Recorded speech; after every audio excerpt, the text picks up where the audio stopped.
Hello అండి, welcome to my channel.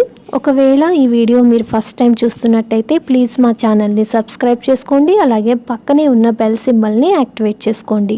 ఇవాల్టి మన recipe tasty and crispy sweet corn vada. Sweet corn vada తయారు చేసుకోవడానికి ముందుగా ఒక కప్పు స్వీట్ కార్న్ని మిక్సీ జార్లో వేసుకుంటున్నాను. ఒకవేళ స్వీట్ కార్న్ కొంచెం ముదురుగా ఉంటే 2 విజిల్స్ వచ్చే వరకు కుక్కర్లో ఉడికించుకుని చల్లారాక మిక్సీ చేసుకోవాలి.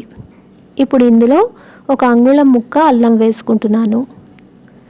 అలాగే ఇందులో ఒక 4 పచ్చిమిరపకాయలు కూడా యాడ్ చేసుకుంటున్నాను.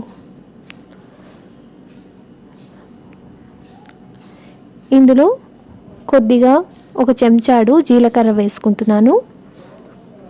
అలాగే రుచికి సరిపడా ఉప్పు కూడా వేసుకోవాలి. ఈ స్వీట్ కార్న్ వడ తయారు చేయడం చాలా ఈజీ. ఈవినింగ్ స్నాక్ లాగా చాలా బాగుంటుంది. పిల్లలు ఇష్టపడి తింటారు. ఇప్పుడు వీటన్నిటిని కోర్సుగా గ్రైండ్ చేసుకోవాలి. ఈ విధంగా గ్రైండ్ చేసుకున్న ఈ మిశ్రమంలో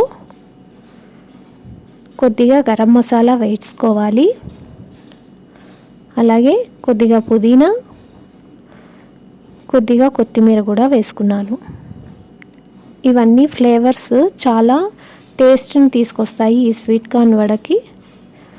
ఇందులో బైండింగ్ కోసం క్రిస్పీగా రావడానికి కొద్దిగా కార్న్ ఫ్లోర్ 1 చెంచా వేసుకున్నాను. 2 చెంచాల శనగపిండి కూడా వేసుకున్నాను. ఈ 2 వేయడం వల్ల స్వీట్ కార్న్ వడ విడిపోకుండా చాలా క్రిస్పీగా చాలా టేస్టీగా వస్తాయి. చూసారు కదా, ఈ విధంగా బాగా మిక్స్ చేసుకోవాలి. ఈ వడ అనేది ఈవినింగ్ స్నాక్ లాగా చాలా బాగా ఉపయోగపడుతుంది. పిల్లలు ఎప్పుడైనా అడిగినప్పుడు ఈ విధంగా తయారు చేసి పెట్టచ్చు.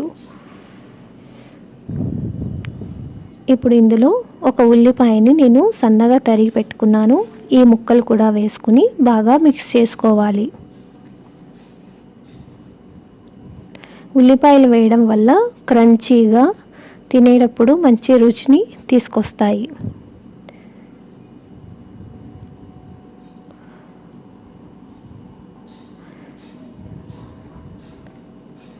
ఈ విధంగా మొత్తం బాగా మిక్స్ చేసుకోవాలి.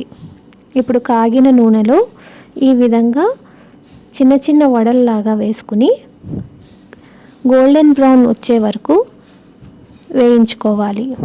ఇలా వేయించుకున్న ఈ స్వీట్ కార్న్ వడని సర్వ్ చేసుకోవడమే. అంతే, ఎంతో tasty and healthy sweet corn vada ready అయిపోయింది. మరెందుకు ఆలస్యం, మీరు కూడా ఈ రెసిపీని ట్రై చేసి ఎలా వచ్చిందో కామెంట్ సెక్షన్లో కామెంట్ చేయండి. మరిన్ని ఇలాంటి వీడియోస్ కోసం మా ఛానల్ని సబ్స్క్రైబ్ చేసుకోండి, లైక్ చేయండి, షేర్ చేయండి. Please support me. Thank you for watching. Thank you.